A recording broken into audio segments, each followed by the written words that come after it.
बिस्मिल्लाहिर्रहमानिर्रहीम। आज के इस वीडियो में हम बात करने वाले हैं इरेक्टाइल डिस्फंक्शन के बारे में। जो लोग क्वेश्चंस हमसे करते हैं, या आप ये कह सकते हैं कि इरेक्टाइल डिस्फंक्शन से जो जुड़े हुए सवालात जो लोग ज़्यादातर हमसे पूछते हैं, उसके बारे में आज के इस वीडियो में हम आप लोगों को बताने की कोशिश करेंगे, ताकि चूँकि जिन लोगों को इरेक्टाइल डिस्फंक्शन होता है आम तौर पे वो इसी तरह के उनके दिमाग में सवालात चला करते हैं। तो हमें ऐसा लगता है कि अगर आपको उन सवालात के जवाबात आपको फ़राहम करा दिए जाएं तो आप लोगों को काफ़ी ज़्यादा इससे हेल्प हो सकती है। और जो सवालात आपको परेशान कर रहे हैं कि हमें क्या करना चाहिए, ये क्या है, क्यों है, कैसे ठीक हो सकता है या नहीं हो सकता है, या हमें कुछ और करना चाहिए, ये सारी चीज़ें आपको आसानी से आज के इस वीडियो से आपको पता चल सकती हैं और आप लोगों को इस वीडियो से फ़ायदा पहुंच सकता है। तो आज के इस वीडियो में हम वो फ्रीक्वेंटली आस्क्ड जो क्वेश्चंस हैं, जो बार बार हमसे पूछे जाते हैं इरेक्टाइल डिस्फंक्शन के बारे में, या इरेक्टाइल डिस्फंक्शन से रिलेटेड जो क्वेश्चंस होते हैं उनके बारे में आज के इस वीडियो में हम आप लोगों को बताने की कोशिश करेंगे। पिछले 10 दिनों से 12 दिनों से हम बहुत मल्टीपल वीडियोस में आप लोगों को इरेक्टाइल डिस्फंक्शन के बारे में डिटेल में हम डिस्कस कर चुके हैं। आप लोगों को हम इरेक्टाइल डिस्फंक्शन के बारे में जो भी प्रॉपर इन्फॉर्मेशन थी वो डिलीवर करने की कोशिश की, और इरेक्टाइल डिस्फंक्शन की सीरीज़ की आज ये लास्ट वीडियो है। उम्मीद करते हैं कि जितनी भी वीडियोस हमने आप लोगों को इससे पहले अपलोड की हैं आप लोगों के लिए यूट्यूब पर, आप लोगों ने उनसे फ़ायदा उठाया होगा और आप लोगों को उन वीडियोस से ज़रूर कुछ ना कुछ सीखने को मिला होगा। और जो क्वेश्चंस है बहुत सारे, वो आपको पहले ही उनके आंसर मिल चुके होंगे, बाकी बचे हुए आंसर्स आज के इस वीडियो में आपको मिल जाएंगे। एक बात और कि इरेक्टाइल डिस्फंक्शन के नाम से एक प्लेलिस्ट आपको मिल जाएगी यूट्यूब पर, हमारे चैनल पर स्पेशली इरेक्टाइल डिस्फंक्शन के नाम की प्लेलिस्ट आपको मिलेगी।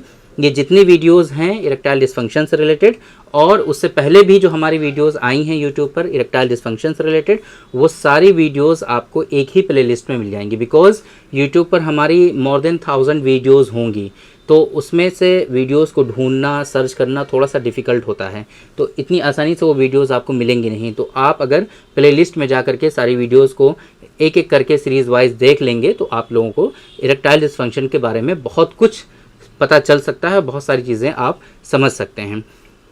तो बात करते हैं इरेक्टाइल डिस्फंक्शन के बारे में। इससे पहले आप मेरे बारे में थोड़ा सा जान लीजिए। मेरे बारे में ज़्यादातर लोग तो जानते ही हैं जो लोग वीडियोस देखते हैं, लेकिन उन लोगों के लिए जो पहली मर्तबा देख रहे हैं, मैं हूं डॉक्टर निज़ामुद्दीन कासमी, और as a sexologist and infertility specialist पिछले 10 सालों से हम प्रैक्टिस कर रहे हैं। ये हमारा सेंटर सायरा हेल्थ केयर है, बाराबंकी उत्तर प्रदेश में सिचुएटेड है। हमारे यहाँ प्योर हर्बल मेडिसिन के थ्रू क्योरेबल ट्रीटमेंट देने की कोशिश की जाती है। अगर आपको इससे रिलेटेड कुछ इश्यूज़ हैं, आप सेक्सुअल इश्यूज़ को लेकर के बहुत परेशान हैं, या फिर इनफर्टिलिटी से रिलेटेड इश्यूज़ हैं, आपके यहाँ बच्चे नहीं हो रहे हैं, बहुत टाइम हो गया है शादी को, आपको एजोस्पर्मिया है, ओलिगोस्पर्मिया है, टेरेटोस्पर्मिया है, एस्थेनोस्पर्मिया है, नैक्रोस्पर्मिया है, या पसल्स बहुत ज़्यादा हैं, एग्लूटिनेशन पॉजिटिव आता है, इन सारी चीज़ों के परफेक्ट ट्रीटमेंट के लिए आप हमसे कंसल्ट कर सकते हैं। हमारे यहाँ प्योर हर्बल मेडिसिन के थ्रू क्योरेबल ट्रीटमेंट देने की कोशिश की जाती है। हमारे यहाँ ये कोशिश की जाती है कि जो डिजीज़ेज़ हैं, जो बीमारियाँ हैं, उन डिजीज़ेज़ और बीमारियों को जड़ से ख़त्म किया जाए।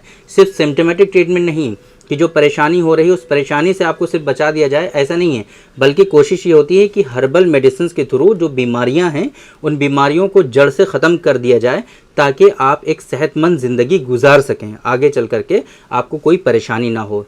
इल्म तिब का मकसद ही यही है।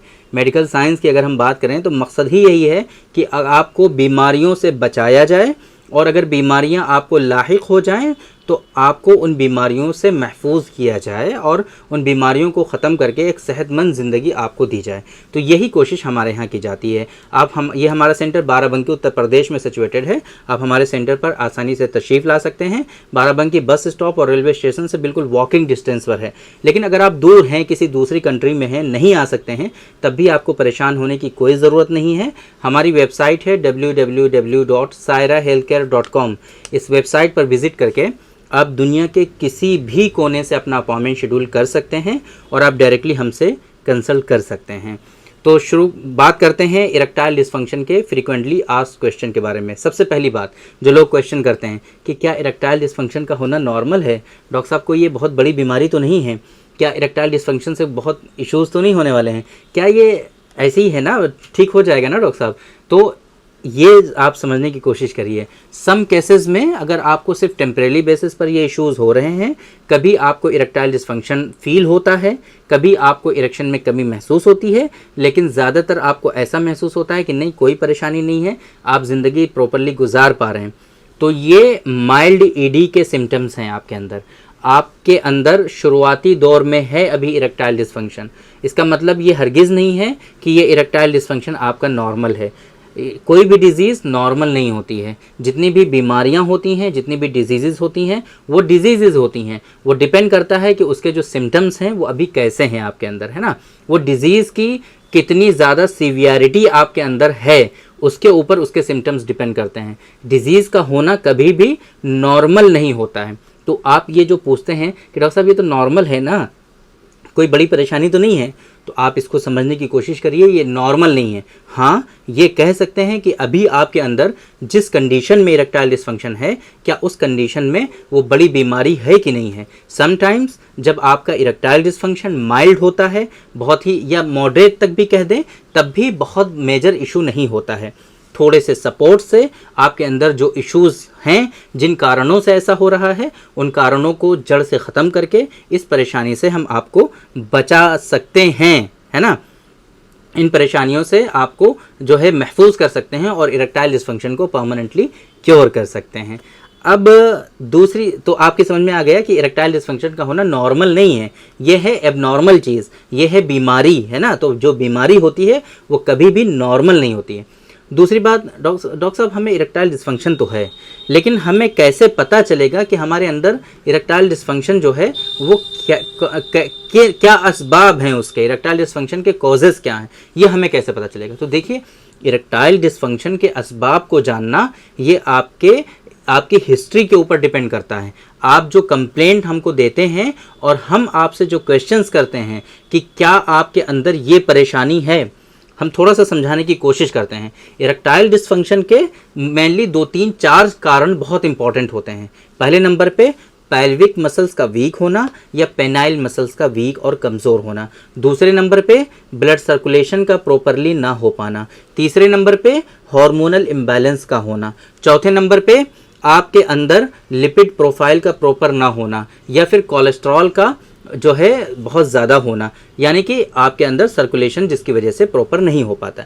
ये 4 कारण जो हैं बहुत इंपॉर्टेंट हैं। ऐसा नहीं है कि ये सिर्फ 4 ही कारण हैं, और भी बहुत सारी चीज़ें हैं जिसके नतीजे में आपको इरेक्टाइल डिस्फंक्शन होता है। लेकिन हम एग्जाम्पल के तौर पे आपको समझा रहे हैं कि ये अगर फॉर एग्जाम्पल ये 4 कारण इरेक्टाइल डिस्फंक्शन के हमें देखने हों, तो हमें इससे रिलेटेड हिस्ट्री आपके अंदर मिलेगी। फॉर एग्जाम्पल, अगर आपके पैल्विक मसल्स वीक हैं, तो आपके अंदर जो आपका पेनिस है, प्राइवेट पार्ट है, उसमें श्रिंकेज भी देखने को मिल सकता है, एक बात। दूसरी बात, जब आपको पेशाब लगेगा तो बहुत तेज़ लगेगा, या पेशाब जो है वो बार बार लगने लगेगा, फ्रीक्वेंसी जो है यूरिन की वो बहुत हाई होगी। तो इससे हमें एक आइडिया मिल जाता है कि आपके पैल्विक मसल्स, पेनाइल मसल्स जो हैं वो वीक हैं। इरेक्टाइल डिस्फंक्शन के साथ साथ में आपको प्रीमेच्योर इजैकुलेशन भी होगा। तो पता चला कि रिटेंटिव पावर जो है वो कहीं ना कहीं वीक है, कम है, कमज़ोर है, और क़ुव्वत हाबिसा वो प्रॉपर वर्क नहीं कर रही है अकॉर्डिंग टू यूनानी सिस्टम ऑफ मेडिसिन। तो आपको आपके अंदर क्या पता चला कि एक कारण ये है कि आपके जो पैल्विक मसल्स हैं वो कमज़ोर हैं, वीक हैं, स्ट्रॉन्ग नहीं हैं। तब ऐसी कंडीशन में जाहिर सी बात है इसकी जो वीकनेसेस है उसको रिजॉल्व करने की हमें कोशिश करनी है, और प्रॉपर एक्सरसाइजेज वगैरह के साथ में, और इसके मेडिसिन देनी होती हैं जिससे ये परेशानी आपकी ठीक हो सकती है। दूसरे नंबर पे आपको हार्मोनल इम्बैलेंस हो सकता है, तो उसके सिम्टम्स हमें देखने को मिलेंगे। बॉडी में लेजीनेस, सुस्ती, थकान, काहली, कुछ करने का मन नहीं करना, और सेम इसी तरीके से मॉर्निंग इरेक्शन का नहीं होना, सीमेन की क्वालिटी का ख़राब होना, स्पर्मेटोजेनेसिस का प्रॉपर नहीं होना, और समटाइम्स आपको ओलिगोस्पर्मिया का भी होना। ये सारी चीज़ें दर्शाती हैं कि आपको कहीं ना कहीं इरेक्टाइल डिस्फंक्शन के साथ साथ में इसके पीछे के जो कॉजेज़ हैं इरेक्टाइल डिस्फंक्शन के, वो आपके हार्मोनल इम्बैलेंस है। सेम इसी तरीके से जब आपको ब्लड सर्कुलेशन का प्रॉपर ब्लड सर्कुलेशन डिस्टर्ब होता है ना। ये हमें पता चलता है बहुत मरतबा इस तरीके से भी कि आपको इरेक्शन तो आ जाता है थोड़ी कोशिश करने पर, लेकिन इरेक्शन जो है वो सबसाइड हो जाता है, मतलब वेनस लीकेज की तरफ कहीं ना कहीं आप जा रहे होते हैं। तो ये इरेक्शन का मेंटेन नहीं रहना, सबसाइड हो जाना, ये कहीं ना कहीं वीकनेसेस की वजह से भी हो सकता है और वेनस लीकेज की वजह से भी हो सकता है, और आपके अंदर सर्कुलेशन प्रॉपर ना हो उस वजह से भी हो सकता है। सेम इसी तरीके से अगर आपने लिपिड प्रोफाइल कराई है, कोलेस्ट्रॉल का लेवल काफ़ी ज़्यादा हाई आ रहा है ना, तो बैड हैबिट्स जो हैं खाने पीने की आपकी, उनकी वजह से भी आपके अंदर इस तरह के इश्यूज़ हो सकते हैं और आपका सर्कुलेशन डिस्टर्ब हो सकता है। तो इस तरीके से हमें एक आइडिया मिलता है कि आपके अंदर क्या परेशानियां हैं और किन परेशानियों की वजह से आपको इरेक्टाइल डिसफंक्शन है। तो ये आप थोड़ा सा डिफ़िकल्ट होगा, जो नॉन मेडिकेटेड फील्ड जो है इंडस्ट्री के हैं या फिर फील्ड के हैं समझ लीजिए, उन लोगों को समझना थोड़ा सा डिफ़िकल्ट होगा कि किस तरीके से आपको ये पता लगे कि इरेक्टाइल डिसफंक्शन के पीछे के कारण क्या हैं। ये बात समझ में आ गई। अब लोग क्वेश्चन करते हैं कि ट्रीटमेंट के ऑप्शंस क्या हैं, क्या क्या ट्रीटमेंट के ऑप्शंस हैं, कैसे हमें पता चलेगा। तो अब जाहिर सी बात है ऐसे तो ट्रीटमेंट के ऑप्शन नहीं है। बहुत सारे लोग तो ये पूछते हैं, डॉक्टर साहब हमें कोई दवा बता दीजिए, इरेक्शन में परेशानी हो रही है। तो अब जाहिर सी बात है इतना ईजी तो नहीं है ना। आप लोगों को पता चला कि कितने सारे कारण हो सकते हैं और बहुत सारे इश्यूज़ हो सकते हैं जिसके नतीजे में आपको इरेक्टाइल डिसफंक्शन होता है। तो सिंपली एक ऐसी मेडिसिन का बता देना कि जिससे आपको इरेक्शन बेहतर हो जाए, ये थोड़ा सा डिफ़िकल्ट होता है ना। तो अब ट्रीटमेंट के ऑप्शंस भी जाहिर सी बात है इसी तरीके से होंगे कि आपके जो कॉजेज़ हैं, जो असबाब हैं, है ना, या इसी तरीके से आपके अंदर जो सबब है जिस कारण से आपको इरेक्टाइल डिसफंक्शन हो रहा है, उस इरेक्टाइल डिसफंक्शन के सबब को रिजॉल्व करने के लिए जिस सिस्टम की मेडिसिन हमें रिक्वायर्ड होंगी, उस सिस्टम की मेडिसिन हमें आपको देनी होंगी, जिसके नतीजे में ये बीमारियां आपकी जड़ से ठीक हो जाएं। एक क्वेश्चन ये भी होता है कि इरेक्टाइल डिसफंक्शन तो हमको है, तो क्या इरेक्टाइल डिसफंक्शन की वजह से हमारे अंदर कोई दूसरे सेक्सुअल डिसऑर्डर्स मेजर तो नहीं डेवलप हो जाते हैं। तो देखिए, इरेक्टाइल डिसफंक्शन के बारे में हमने अभी कल आपको बताया था, इमोशनल फैक्टर्स बहुत ज़्यादा होते हैं। आपको एम्ब्रेसमेंट होता है ना, आप बहुत ज़्यादा एम्ब्रेस हो जाते हैं, आप बहुत ज़्यादा एंजाइटी के शिकार हो जाते हैं, आप डिप्रेशन के शिकार हो जाते हैं, आप बहुत ज़्यादा गिल्टी फील करते हैं, आपके अंदर जो है गुस्सा बहुत ज़्यादा आ जाता है, इस तरह की चीज़ें आपके अंदर चिड़चिड़ापन बहुत ज़्यादा आ जाता है। ये सारी चीज़ें आपको इरेक्टाइल डिसफंक्शन की वजह से होती हैं। तो इरेक्टाइल डिसफंक्शन अगर है तो सिर्फ इसका मतलब ये नहीं है कि आपको सिर्फ इरेक्टाइल डिसफंक्शन है। इरेक्टाइल डिसफंक्शन अगर आपको है तो इसके साथ में आपको बहुत सारी चीज़ें हो सकती हैं। एक क्वेश्चन ये कि क्या ऑर्गेज्म होगा, अगर इरेक्टाइल डिसफंक्शन किसी को है तो क्या ऑर्गेज्म होगा या नहीं होगा। तो हाँ, ऑर्गेज्म हो जाता है। बहुत सारे लोगों को इरेक्टाइल डिसफंक्शन भी होता है और इसके वजह से ऑर्गेज्म होता है, कोई प्रॉब्लम नहीं होती है। क्या पेनाइल इम्प्लांट हमको करा लेना चाहिए। बहुत सारे लोग कहते हैं कि डॉक्टर साहब मैंने बहुत इलाज करा लिया है, कुछ फ़ायदा नहीं होता है, किसी तरह का कोई चेंजेस हमको नहीं दिखते हैं, तो क्या अब हमको पेनाइल इम्प्लांट करा लेना चाहिए। तो एक मतलब प्रॉपर ट्रीटमेंट फॉलो करना चाहिए आपको। आपने दवाएं तो बहुत खाई होंगी इरेक्टाइल डिसफंक्शन के लिए, लेकिन क्या आपने इरेक्टाइल डिसफंक्शन के लिए जो प्रॉपर ट्रीटमेंट होता है, जिस तरीके से हम आपको बता रहे हैं इतनी देर से, इन सारी चीज़ों को आपने कभी फॉलो किया है। क्या आपने ये समझा है कि आपको इरेक्टाइल डिसफंक्शन क्यों है, इरेक्टाइल डिसफंक्शन के असबाब क्या हैं।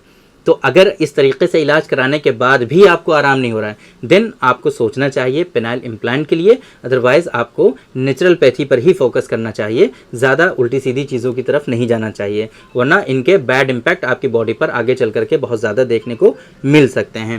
तो उम्मीद करते हैं कि आज के इस वीडियो में जो इन्फॉर्मेशन हमने आप लोगों को डिलीवर करने की कोशिश की है वो आप लोगों को ज़रूर समझ में आई होगी और आज के इस वीडियो से आप लोगों को ज़रूर फ़ायदा हुआ होगा। तो थैंक यू वेरी मच, बहुत बहुत शुक्रिया आपका। आज के इस वीडियो में इतना ही। इंशाल्लाह कल फिर मुलाकात होगी आपसे एक दूसरी वीडियो में, हम डिस्कस करेंगे आपसे एक दूसरे टॉपिक पर। तब तक के लिए आप हमें इजाज़त दीजिए।